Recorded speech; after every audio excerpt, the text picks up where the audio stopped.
Welcome to my channel डीपर डिटेरिया। जिस प्रकार कोई गोताखोर समुद्र की गहराई से मोती निकाल कर लाता, उसी प्रकार आज मैं समुद्री रूपी महासागर रूपी मैथमेटिक्स से एक नया टॉपिक ट्रायंगल निकाल कर लाया हूं, जो किसी मोती से कम नहीं है। इस टॉपिक को लेकर बहुत सारे क्वेश्चंस एसएससी, पटवारी, काफ़ी सारे कंपटीशन एग्जाम के अंदर पूछे जाते हैं और सिर्फ उनका बेस होता है छोटी सी प्रॉपर्टी। तो आज हम आपको बताएंगे यहाँ पर कि क्या क्या ट्रायंगल की प्रॉपर्टीज होती है। तो चलिए शुरू करते हैं। ट्रायंगल, तो ट्रायंगल के अंदर जैसा कि मैंने आपसे कहा कि इसमें बहुत ही साधारण सवाल बनते हैं, लेकिन उनका लेवल बहुत हाई होता है। लेवल हाई से अर्थ है कि बड़ी बड़ी परीक्षाओं में त्रिभुज की प्रॉपर्टी से सवाल पूछे जाते हैं। अमूमन इसके अंदर अच्छे अच्छों को चक्कर आ जाते हैं।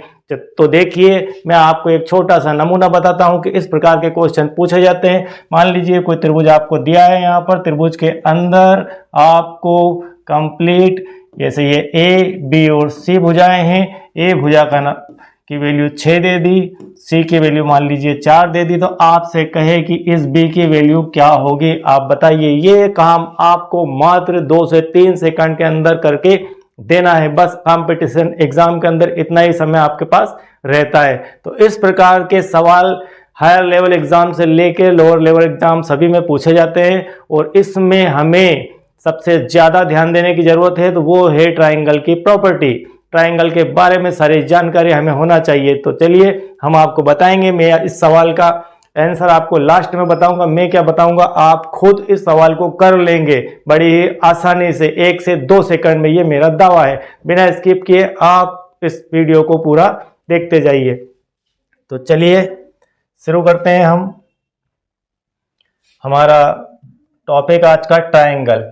तो ट्रायंगल को हिंदी में त्रिभुज भी कहते हैं, और त्रिभुज का यह सिंबल होता है तीनों तरफ से आपका कवर्ड एक आकृति, एक शेप, जिसे हम त्रिभुज कहते हैं। और इस त्रिभुज को इस प्रकार से लिखा जाता है। ये त्रिभुज हिंदी में, ये ट्रायंगल। हम यहाँ पर त्रिभुज की बिल्कुल बेसिक प्रॉपर्टी से स्टार्ट करते हैं। तो बेसिक प्रॉपर्टी में ये है कि सबसे पहले ट्रायंगल को 2 तरह से विभाजित किया जाता है, एक भुजाओं के आधार पर और एक कोण के आधार पर। हम देखते हैं भुजाओं के आधार पर क्या होता है और कोण के आधार पर क्या होते हैं। तो भुजाओं के आधार पर अगर हम देखें तो सबसे पहले एक हमारा ट्रायंगल होता है विषमबाहु त्रिभुज। विषमबाहु त्रिभुज होता है, एक होता है समबाहु त्रिभुज, एक होता है समद्विबाहु त्रिभुज। विषमबाहु त्रिभुज क्या होता है, इसकी डेफिनेशन क्या होती है, मैं आपको बताता हूं।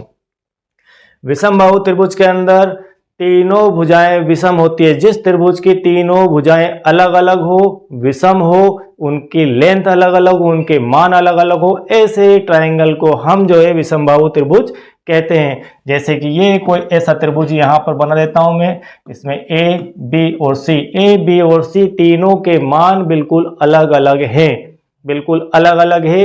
मान लीजिए ए की वैल्यू 5 है, बी की वैल्यू 6 है और सी की वैल्यू 7 है। तो यहाँ पर तीनों की वैल्यू अलग अलग है, मतलब तीनों भुजाएं अलग अलग लेंथ की है। इस कारण से यह त्रिभुज हमारा विषमबाहु त्रिभुज हो जाता है। तो नेक्स्ट देखते हैं, इसके बाद हमारा क्या है। विषमबाहु के बाद हमारा नेक्स्ट भुजाओं के आधार पर जो त्रिभुज है वो है समबाहु त्रिभुज। समबाहु शब्द से ही मीनिंग क्लियर है कि जिसकी सभी भुजाएं सम बाहु, बाहु मतलब होता है भुजा और सम मतलब होता है समान, जिसकी सभी भुजाएं समान हो वह त्रिभुज समबाहु त्रिभुज कहलाता है। मान लीजिए ऐसा कोई आपके पास त्रिभुज है ए, बी और सी, जिसकी भुजाएं हैं। तो यहाँ पर ए बराबर बी बराबर सी, मतलब ए बी के बराबर और बी सी के बराबर, मतलब तीनों एक दूसरे के बराबर है। तो इस प्रकार का जो त्रिभुज होगा वह हमारा समबाहु त्रिभुज कहलाएगा। चलिए नेक्स्ट है हमारा समद्विबाहु त्रिभुज। समद्विबाहु त्रिभुज इसके नाम से क्लियर है कि सम मतलब समान, द्वि मतलब 2, भुजा मतलब भुजा। तो जिसकी 2 भुजाएं आपस में समान हो, मैं लिख देता हूं यहाँ पर उसका मीनिंग। सम, द्वि और ये बाहु, ये 3 अलग अलग शब्द हैं, इनसे मिलकर ये बना है। सम मतलब होता है समान, द्वि मतलब होता है 2 और बाहु मतलब होता है भुजा। जिसकी 2 भुजाएं समान हो ऐसा त्रिभुज ऐसा त्रिभुज जिसकी दो भुजाएं समान हो, द्वि मतलब दो भुजाएं समान हो, वह जो है समद्विबाहु त्रिभुज कहलाता है। तो समद्विबाहु त्रिभुज को कुछ इस प्रकार से हम बना सकते हैं। मान लीजिए कोई भुजा ए है और ये बी है और ये सी है, मतलब ए और बी आपस में बराबर है और सी अलग है, और सी नॉट इक्वल टू बी और ए। तो इस प्रकार से हम इसे लिख सकते हैं, ये दोनों आपकी भुजाएं आपस में बराबर है, तो इस प्रकार का जो त्रिभुज होगा वो आपका समद्विबाहु त्रिभुज होगा। इसके अलावा हम इसे दूसरे प्रकार से भी लिख सकते हैं, यह आकृति को दूसरे प्रकार से बना सकते हैं। जैसे मान लीजिए इस प्रकार की आकृति भी आपके पास हो सकती है जिसकी ये भुजाएं दोनों बराबर हो, और मैंने यहाँ पर एक बराबर का चिन्ह लगाया, तो हमें यहाँ पर बराबर का चिन्ह मैथमेटिक्स देता है लगाने के लिए। मैथमेटिक्स का सिंबल है, जब भी भुजाएं बराबर हो तो इस प्रकार का चिन्ह का प्रयोग यहाँ पर किया जाता है। तो यह आपका हो गया समद्विबाहु त्रिभुज। तो चलिए नेक्स्ट देखते हैं। इसके बाद अपना है कोण के आधार पर। हमने अभी देखा कि भुजाओं के आधार पर त्रिभुज का विभाजन, और उसके बाद है कोण के आधार पर। तो भुजाओं के आधार पर तीन प्रकार के देखे हैं, समबाहु, विषमबाहु और समद्विबाहु, और हम यहाँ पर कोण के आधार पर देखते हैं तो समकोण, न्यून कोण और अधिक कोण त्रिभुज होते हैं। यहाँ त्रिभुज का सिंबल मैं यूज करूंगा आपके लिए। तो यहाँ पर सबसे पहले देख लेते हैं हम समकोण। तो समकोण त्रिभुज कोण के आधार पर है ये, जिसका एक कोण समकोण हो, जिसका एक कोण समकोण हो। ये मान लीजिए आपका 90 डिग्री का कोण है, ये एक त्रिभुज है ए बी और सी। ए बी सी कोई त्रिभुज है, इसका ये वाला जो बी कोण है ये 90 डिग्री का कोण है, मतलब समकोण है। तो यह त्रिभुज आपका कहलाएगा समकोण त्रिभुज। इसी प्रकार से हमारा नेक्स्ट है न्यून कोण त्रिभुज। न्यून कोण त्रिभुज से अर्थ है कि जिस त्रिभुज का एक कोण न्यून कोण हो। यहाँ पर यह शर्त है कि जो एक कोण का मान है वह थीटा, मतलब एक आपका कोण इसके अंदर 90 डिग्री का होना चाहिए, कोई एक कोण। और इसके अंदर न्यून कोण के अंदर हम जानते हैं न्यून कोण की परिभाषा से कि न्यून कोण की परिभाषा यह कहती है कि जिस कोण का मान 90 डिग्री से कम और 0 डिग्री से ज्यादा हो वह कोण न्यून कोण कहलाता है। तो इस अवस्था में अगर हम बनाएं त्रिभुज तो कुछ ऐसा बन जाएगा वो। ये मान लीजिए आपका कोण है जो कि न्यून कोण है, ये त्रिभुज ए बी और सी, इसका जो बी कोण है यह न्यून कोण अगर है तो यह त्रिभुज न्यून कोण त्रिभुज कहलाता है। चलिए नेक्स्ट देखते हैं। इसके बाद हमारा आता है अधिक कोण त्रिभुज।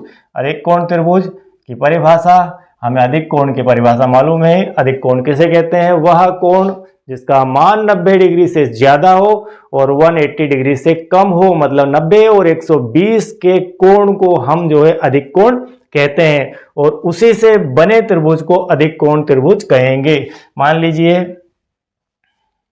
हमारा कोई चित्र इस प्रकार से है त्रिभुज का, और ये आपका ए है, ये बी है और ये सी है, और ये जो कोण दिख रहा है आपको ये आपका अधिक कोण है। अधिक कोण का मान 90 डिग्री से ज़्यादा होता है। 90 डिग्री मान सीधा होता है ऐसा एंगल, उससे ज़्यादा इस तरफ झुकाएंगे जब एंगल को तो वो अधिक कोण हो जाएगा। बस शर्त है कि वो यहाँ पर इस लाइन के सीधे नहीं आना चाहिए। इसके बीच में कहीं भी जो एंगल बनेगा, मतलब ये आपको अधिक कोण के बारे में बता दें कि इस एरिया से लेकर इस एरिया के बीच में यहाँ तक बनने वाले सारे एंगल आपके अधिक कोण होंगे, और इस एरिया में बनने वाले सारे एंगल आपके न्यून कोण होंगे। तो ये कोण हमारा अधिक कोण, इस कारण से यह त्रिभुज जो है अधिक कोण त्रिभुज कहलाता है। तो यहाँ पर हमने अभी देखा कोण के आधार पर 3 प्रकार होते हैं और भुजाओं के आधार पर 3 प्रकार होते हैं। तो 3 और 3 6 प्रकार हमने यहाँ पर देख लिए। चलिए आगे बढ़ते हैं हम। मैं आपको 1 to 1 सारी चीज़ें बिल्कुल बारीकी से बता दूंगा यहाँ पर। अब हम देखते हैं प्रॉपर्टीज ऑफ ट्राइंगल, जो हमारा टॉपिक मेन टॉपिक है कि हमने सबसे पहले आपसे कहा था कि ट्राइंगल की प्रॉपर्टियां हमें मालूम होना चाहिए, और यही वह प्रॉपर्टियां हैं जिनकी बात मैं कर रहा था और जिन्हें मैं आज आपको कंप्लीट करवाने जा रहा हूं। तो सबसे पहले हम देखते हैं पहली प्रॉपर्टी ये कहती है कि मान लीजिए कोई आपके पास इस प्रकार का त्रिभुज है, कोई एक त्रिभुज है, इसकी भुजाओं को नाम दे दीजिए ए बी और सी। ये ए बी सी इस त्रिभुज की भुजाएं हैं। तो पहली प्रॉपर्टी हमारी यह कहती है कि इन भुजाओं में किन्हीं भी दो भुजाओं का अगर योग किया जाए, मान लीजिए मैंने ए और बी का योग कर दिया, तो ए और बी का जो योग आएगा वह तीसरी भुजा से हमेशा बड़ा होगा। यह बहुत महत्वपूर्ण प्रॉपर्टी है।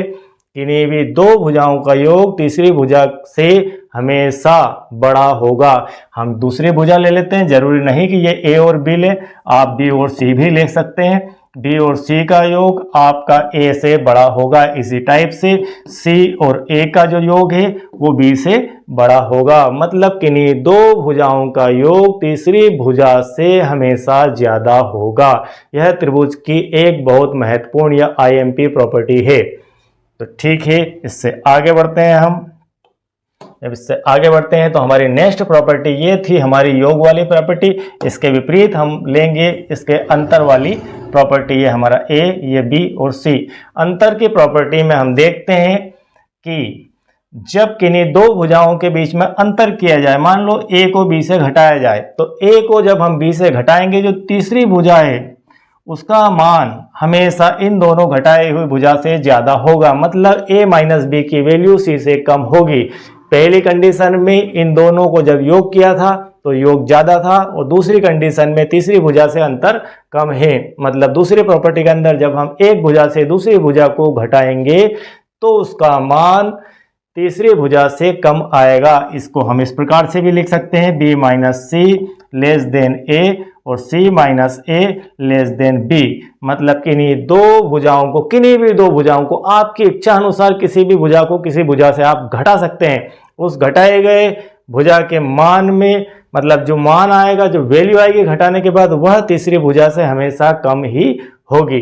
तो यह आपकी बहुत ही आईएमपी दूसरे नंबर की प्रॉपर्टी थी। इसके बाद हम आगे बढ़ते हैं। इसके बाद जो नंबर आता है हमारे पास वो आता है समबाहु त्रिभुज, समकोण त्रिभुज। समकोण त्रिभुज को हम ले लेते हैं पहले, समबाहु को बाद में लेंगे, पहले हम समकोण को ले लेते हैं। तो समकोण त्रिभुज ले लेते हैं। समकोण के अंदर पाइथागोरस प्रमेय लागू होती है। यह इसकी एक त्रिभुज की प्रॉपर्टी है। Property number 3। प्रॉपर्टी नंबर 3 आपको यह कहती है कि यदि आपका एक त्रिभुज है, मान लीजिए यह आपका पॉइंट ए है, यह बी है और यह सी है, तो ए, बी और सी और बी आपका जो कोण है वो 90 डिग्री का है। इसका अर्थ ये जो आपका त्रिभुज है यह समकोण त्रिभुज है। और जो मैं आपको बताने जा रहा हूं प्रॉपर्टी, वह सिर्फ समकोण त्रिभुज की ही प्रॉपर्टी है। यह समकोण त्रिभुज के अंदर ही लागू होता है। तो समकोण त्रिभुज के अंदर एक प्रमेय लागू होती है, उसका नाम है पाइथागोरस प्रमेय। तो पाइथागोरस प्रमेय के अनुसार लंब का वर्ग, इस भुजा को बोलते हैं हम लंब, इसको बोलते हैं लंब, इस भुजा को बोलते हैं, सॉरी ये जो है थोड़ा सा गड़बड़ हो गया है। पाइथागोरस प्रमेय के अनुसार सबसे बड़ी भुजा होती है उसे हम बोलते हैं कर्ण। नीचे वाली जो भुजा होती है इसे बोलते हैं हम आधार, और जो खड़ी भुजा होती है उसे बोलते हैं हम लंब।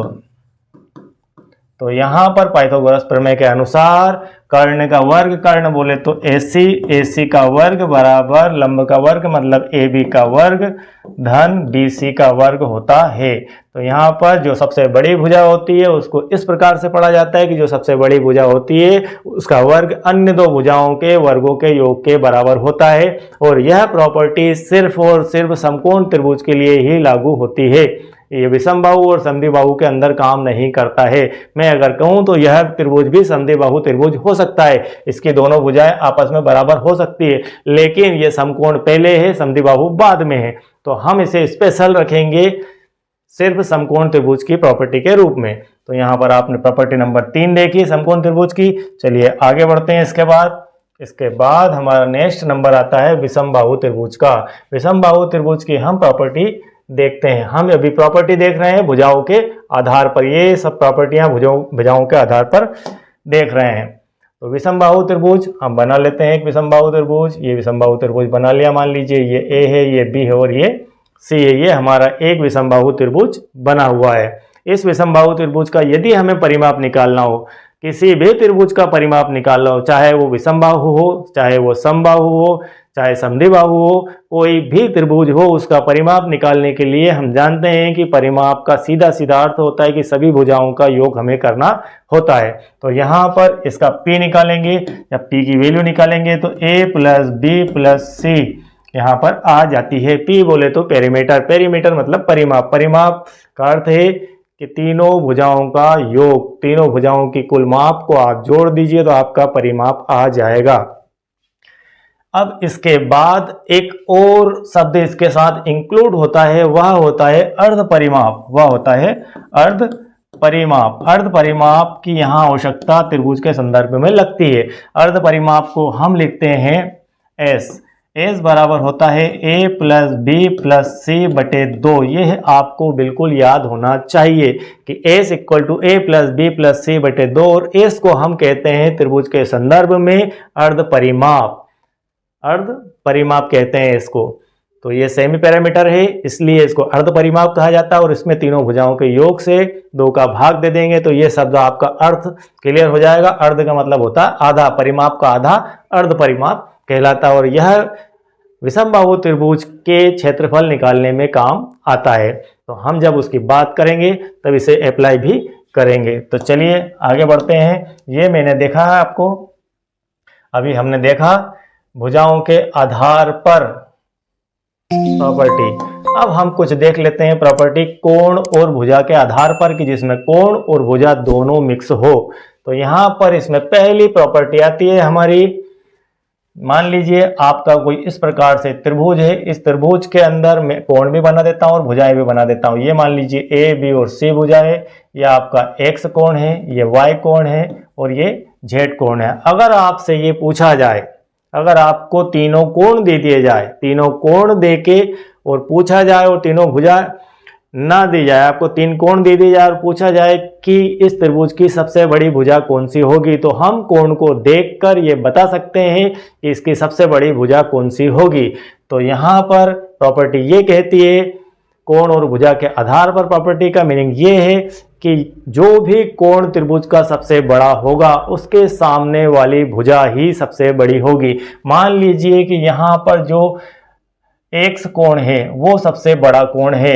X कोण में लिख देता हूँ, यहाँ पर बड़ा कोण है। X की जो वैल्यू है X, Y और Z में जो X की वैल्यू है वो ज़्यादा है Y और Z की अपेक्षा। मान लीजिए यहाँ पर कुछ भी एक एंगल उदाहरण के तौर पे ले लिया, ये 50 है, ये 50 है और ये 80 है। जब ये 80 हो जाएगा इसका अर्थ ये ज़्यादा है, तो इसके सामने वाली ये जो भुजा है वह सबसे बड़ी होगी। यदि बड़ा हमारा X है, कोण हमारा X बड़ा है, यहाँ लिख दिया हमने, कोण हमारा अगर X बड़ा है तो भुजा हमारी B बड़ी होगी।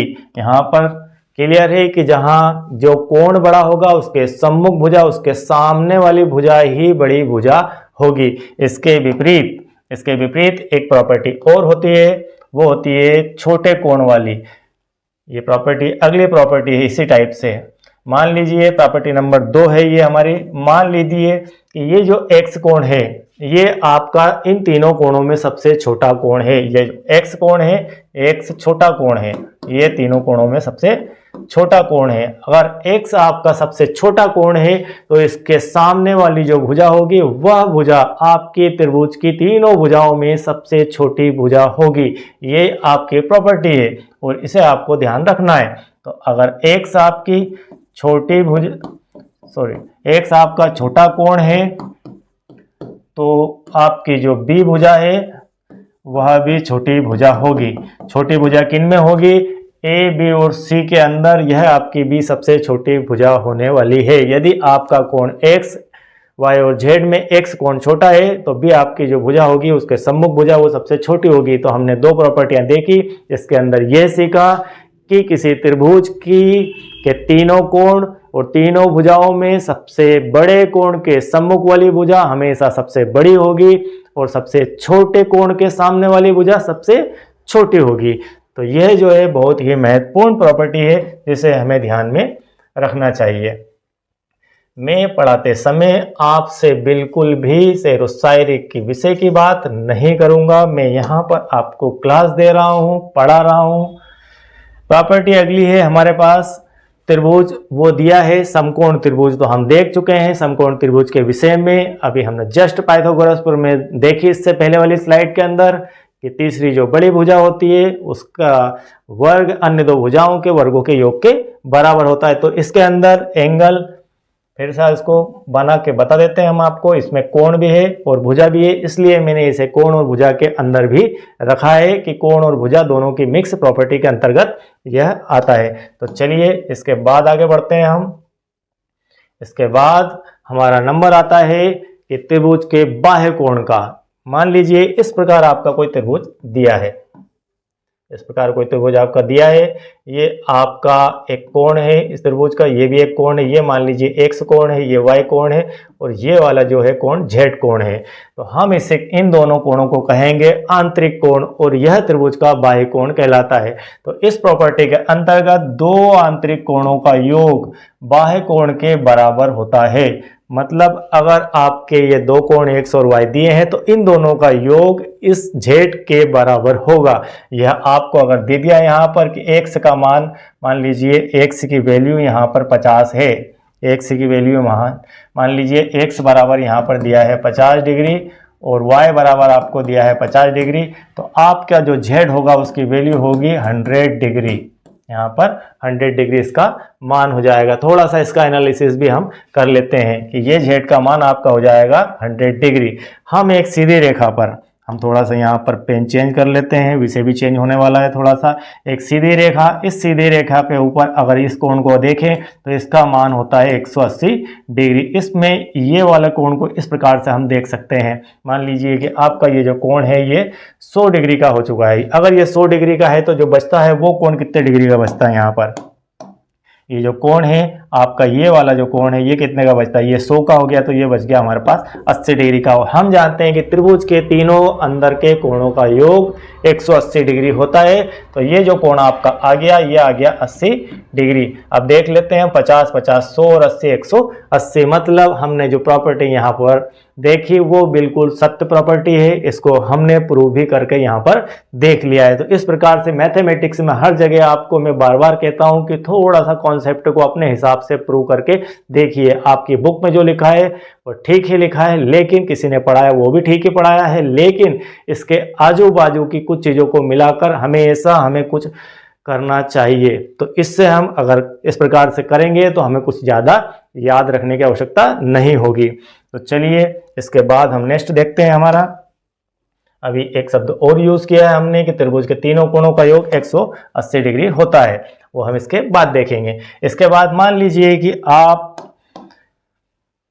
आपने यह एंगल लिया और इसके बाद आप मान ली यहाँ चाहते हैं कि ये वाले एंगल पे बात की जाए, ये एक्स वाई और ये मान लीजिए आपका जेड है। अब मैं इस एंगल की बात करता हूँ। इस एंगल को मैंने नाम दे दिया ए।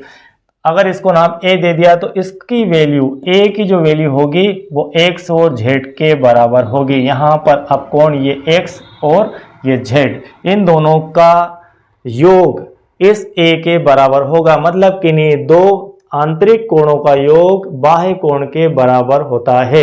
यहाँ पर हम इस प्रॉपर्टी में यह सीख रहे हैं। चाहे त्रिभुज किसी भी कंडीशन में बना हो, आपको यह लाइन याद रखनी है कि दो आंतरिक कोणों का योग एक बाह्य कोण के बराबर होता है। बाह्य कोण कई प्रकार से बन सकते हैं। मान लीजिए ये आपका त्रिभुज है, एक यहाँ पर निकल गई, एक सीधी निकल जाएगी और एक यहाँ पर सीधी निकल जाएगी। यहाँ पर एक्स है, यहाँ पर वाई है और यहाँ पर जेड है। हम इसे मान लेते हैं, इस एंगल को ए, इस एंगल को बी और इस एंगल को सी। तो हम यहाँ पर कह सकते हैं कि एक्स और जेड का योग बी के बराबर है, या एक्स और वाई का योग सी के बराबर है, या वाई और जेड का योग ए के बराबर है। इस प्रकार से हम इसे समझ सकते हैं। तो एंगल कहीं भी हो सकता है, बाह्य एंगल होना चाहिए, वह दो आंतरिक एंगलों के योग के बराबर होता है। तो यह आपकी अगली प्रॉपर्टी कोण और भुजा के आधार पर होती है। इसके बाद एक और महत्वपूर्ण प्रॉपर्टी है कि त्रिभुज के तीनों कोणों का योग 180 डिग्री होता है। 180 डिग्री मतलब इस कोण को और इस कोण को यदि जोड़ दिया जाए तो 180 डिग्री से अधिक नहीं हो सकता है। मतलब एक्स वाई और जेड, इन तीनों कोणों का योग 180 डिग्री के बराबर होता है। मतलब एक सीधी रेखा पे जो बना कोण होता है इसे कहते हैं ऋजु कोण। और मैंने पिछली स्लाइड के अंदर, पिछले वीडियो में आपको ये सब चीजें बिल्कुल गहराई से बताई है, सारे प्रकार के कोण, रेखा, बिंदु सब कुछ बताया है। तो ये आपका जो कोण है ये 180 डिग्री का एंगल है, और इसी 180 डिग्री के एंगल के तीन टुकड़े जो है ये तीनों हैं। कुल मिला के 180 डिग्री के एंगल के ये तीन टुकड़े हैं। इस 180 डिग्री में से तीन टुकड़े अगर कर दिया जाए तो ये तीनों एंगल कहीं ना कहीं आपको मिल जाएंगे। तो हमें मोटे तौर पर यह याद रखना है कि x plus Y plus Z बराबर 180 डिग्री होता है। इन तीनों का योग 180 डिग्री होता है। अब हमें इसके ऊपर सवाल किस प्रकार के पूछे जाते हैं, चलिए उसका एक एग्जाम्पल छोटा सा देख लेते हैं। आपको x की वैल्यू दे दे, मान लीजिए x की वैल्यू, त्रिभुज हमारा एक सिंपल त्रिभुज बना हुआ, आप इसे एंगल से जोड़कर ना देखें, मैंने जस्ट वैल्यू लिख दी है। यहाँ पर x की वैल्यू मान लो 50 डिग्री है, y की वैल्यू मान लो 60 डिग्री है, तो हमें z की वैल्यू फाइंड करनी है, कितने डिग्री का आ जाएगा। तो हम इसको इस प्रकार से हल कर सकते हैं, x plus Y plus Z बराबर 180 डिग्री। x का मान रख दिया हमने 50, y का मान 60 प्लस z का मान फाइंड करना है बराबर 180। यहाँ पर ये हो गया हमारे पास 110 डिग्री प्लस z बराबर 180 डिग्री। तो z बराबर 180 माइनस 110, और z बराबर 180 में से 110 गया तो हमारे पास आ जाता है 70 डिग्री। तो इस जेड का मान हमारा आ जाएगा 70 डिग्री। तो इस प्रकार से किसी भी सवाल को हम सॉल्व कर सकते हैं जिसके अंदर आपको दो कोण दिए हो और तीसरा कोण मिसिंग हो, तो हम इस फार्मूले की मदद से उस तीसरे कोण को प्राप्त कर सकते हैं।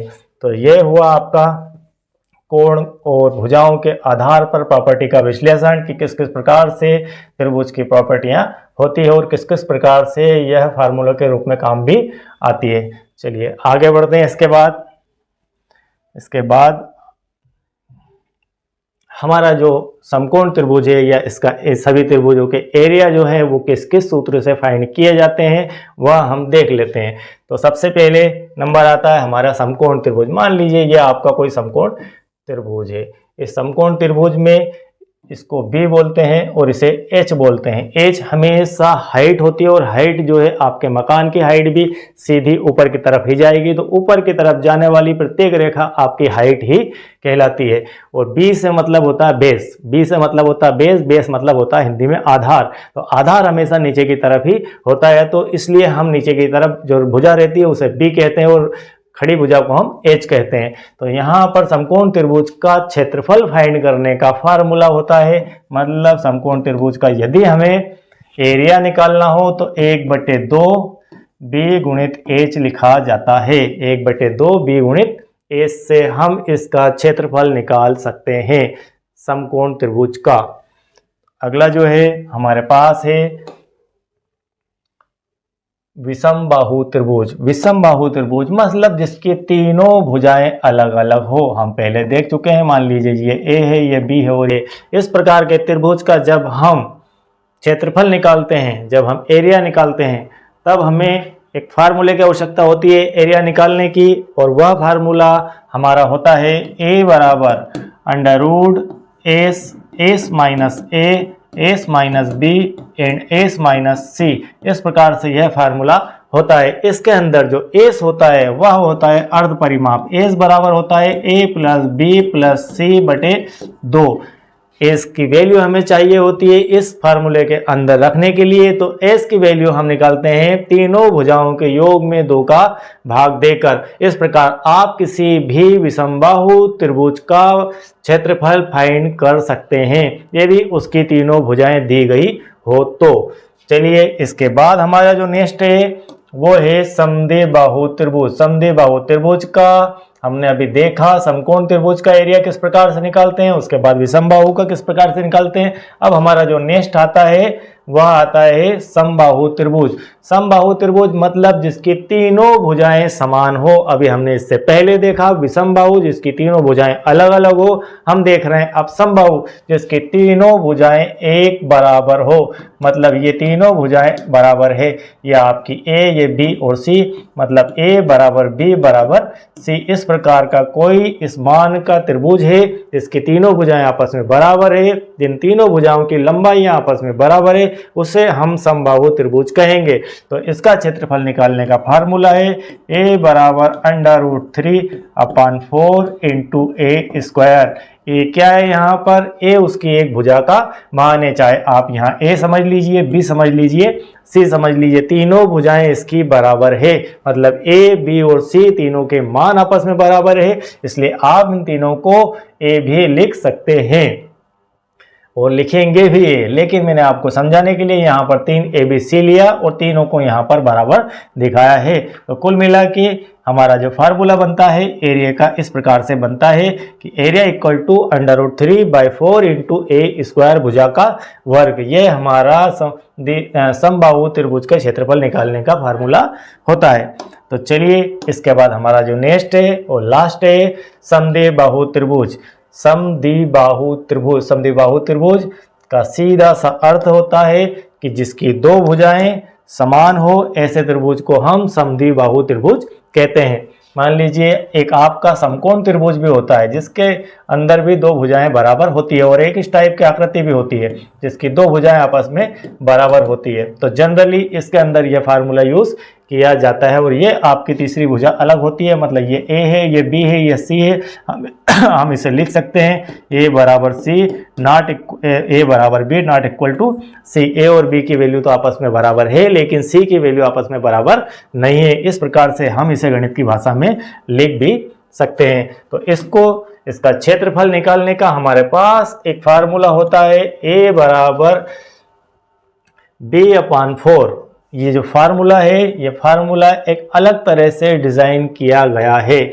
मैं इस फार्मूले के बारे में आपको ये बता दूं कि ये जो है फार्मूला आपके, इसके लिए आपको चित्र जो है जो दिया है चित्र, क्योंकि मैंने फार्मूले में पहले से लिख रखा है, उसके हिसाब से हमें यहाँ पर थोड़ा सा चित्र भी डिज़ाइन करना पड़ेगा। तो चित्र हम पहले डिज़ाइन कर लेते हैं इसका कि किस प्रकार का चित्र होगा।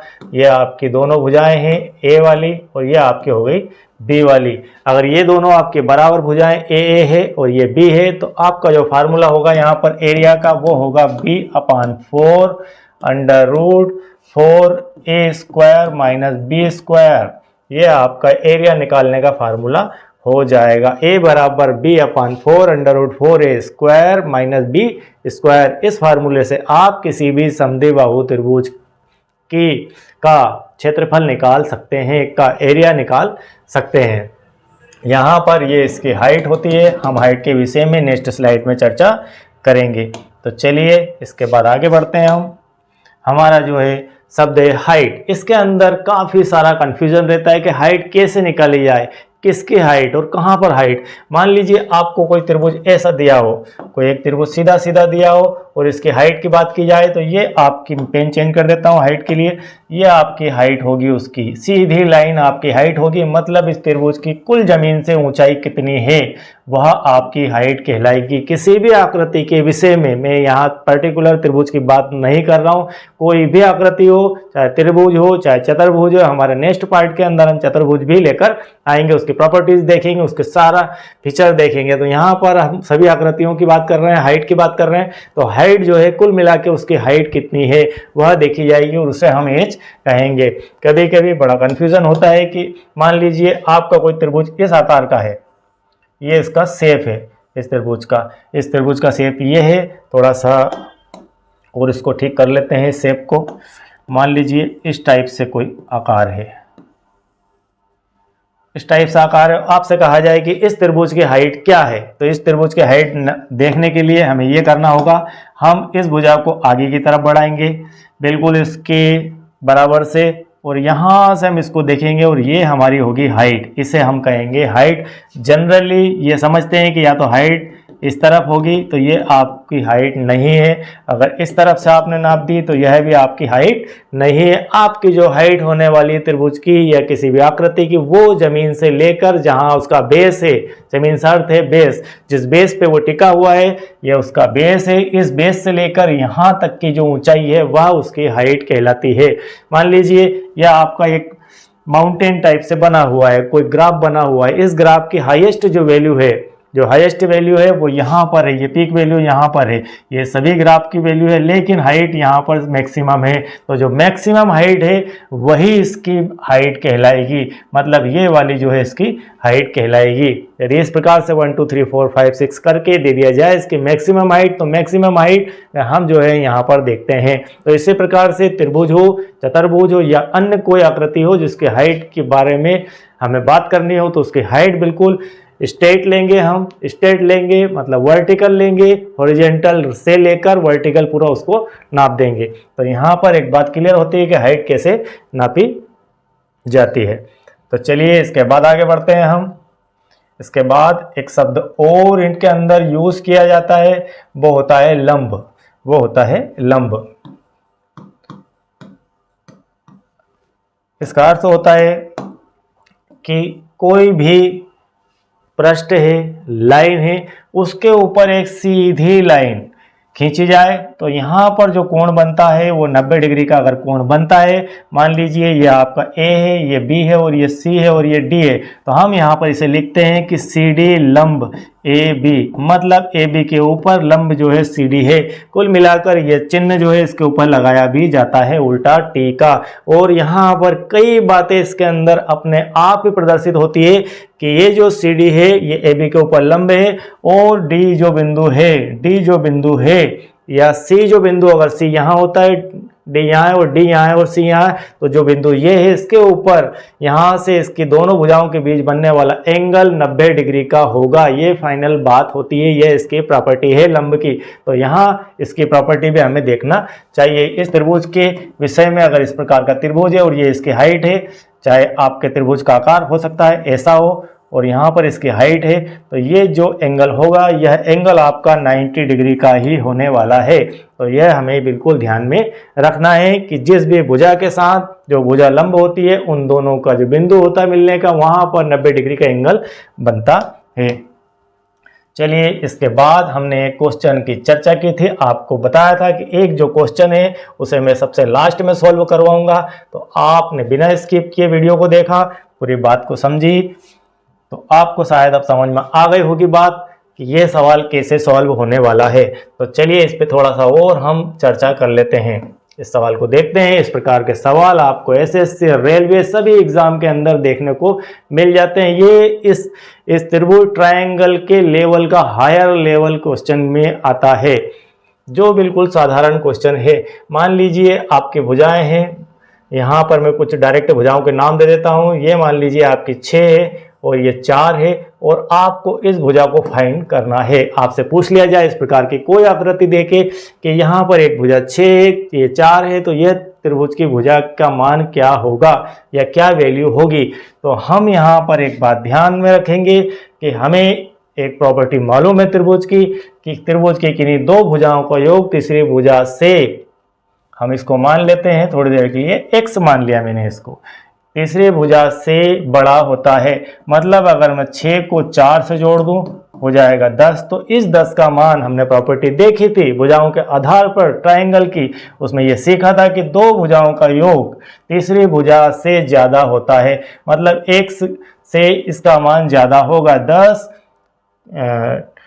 जो है ग्रेटर देन x, 10 का मान x से ज्यादा है। और एक प्रॉपर्टी हमने देखी थी अंतर वाली, उसके अंदर यह देखा था कि एक भुजा को अगर दूसरी भुजा से घटाया जाए, यदि एक भुजा को दूसरी भुजा से घटाया जाए तो जो उसका मान आएगा वह मान अगली तीसरी भुजा से कम होगा। मतलब 6 में से अगर मैं 4 को घटाता हूं तो बचता है मेरे पास 2, तो 2 जो मान होगा वह इससे कम होगा। तो इन दोनों प्रॉपर्टी के आधार पर हमें डिसाइड करना है कि इसका क्या आंसर होना है। मान लीजिए इसके जो आंसर है आपको यहाँ पर लिख देता हूँ मैं, इसके 4 आंसर दिए हैं, ABCD 2 दिया है, 8 दिया है, 10 दिया है और 12 दिया है। इस प्रकार से आपको 4 आंसर ABCD के रूप में दे दिए गए हैं। इन चारों आंसर में से आपको एक आंसर चयन करना है। तो हम यहाँ पर क्लियर कर चुके हैं कि जो वैल्यू आनी है x की वो किन किन के बीच में है, मतलब 2 से बड़ी है और 10 से छोटी है। मतलब आपके पास जो इसकी मान आना है इस x का वो 2 से लेकर 10 के बीच में आना है। 2 से लेकर 10 के बीच में आना है, ना कि 2 और 10। तो यहाँ पर 2 भी कट चुका है और 10 भी कट चुका है। अब हमारे पास बचता है 8 और 12। 8 और 12 में 10 से बड़ा है 12, तो इसलिए 12 भी यहाँ पर कैंसिल होता है। 12 का 12 आ ही नहीं सकता है, क्योंकि यहाँ पर हम कह चुके हैं कि 6 4 10, 10 का जो मान है वह मान इससे बड़ा होगा। तो इससे बड़ा होगा 10 ग्रेटर देन x, मतलब 10 का जो मान है, 10 जो वैल्यू है वो x से अंदर रहेगी। तो x की वैल्यू 10 से अंदर रहेगी, हम ऐसा कह सकते हैं। तो 2 हमारा कट हो चुका है, 10 भी यहाँ पर कट हो चुका है, 12 हमारा 10 से बड़ा है। अब बचता है हमारे पास सिंगल 8। तो 8 इसका फाइनल आंसर आ जाएगा, इसका आंसर हो जाएगा 8। यहाँ पर हम इसे कह देंगे कि ये जो है तीसरी भुजा यहाँ पर 8 होगी। तो इस प्रकार से आपको सभी कंपटीशन एग्जाम के अंदर सवाल पूछे जाते हैं, और ये मैंने आपको टॉपिक कंप्लीट करवा दिया है, इसके प्रॉपर्टीज करवा दी। अब बचे इसके कुछ और फिगर के टाइप से क्वेश्चन जो मैं अगले एपिसोड के अंदर आपको लेके आऊँगा। तो थैंक यू वेरी मच, आपने वीडियो को बिना स्किप किए देखा। अगर आपने अभी तक भी वीडियो देखते समय तक लाइक या सब्सक्राइब नहीं किया है, आप मेरे चैनल पर पहली बार आए हैं, आप मुझे पहली बार देख रहे हैं, पहली बार सुन रहे हैं, तो आप मुझे सब्सक्राइब करिए। और अगर आप चाहते हैं अपने दोस्तों को यह जानकारी मिले तो आप वीडियो को शेयर भी कर सकते हैं। Thank you very much. और एक जानकारी और आपको मैं बता दूं कि सब्सक्राइब सिर्फ एक ही बार चैनल को किया जाता है, बार बार नहीं किया जाता। यदि आप पहले से मेरे सब्सक्राइबर हैं तो आपको वेरी वेरी थैंक यू।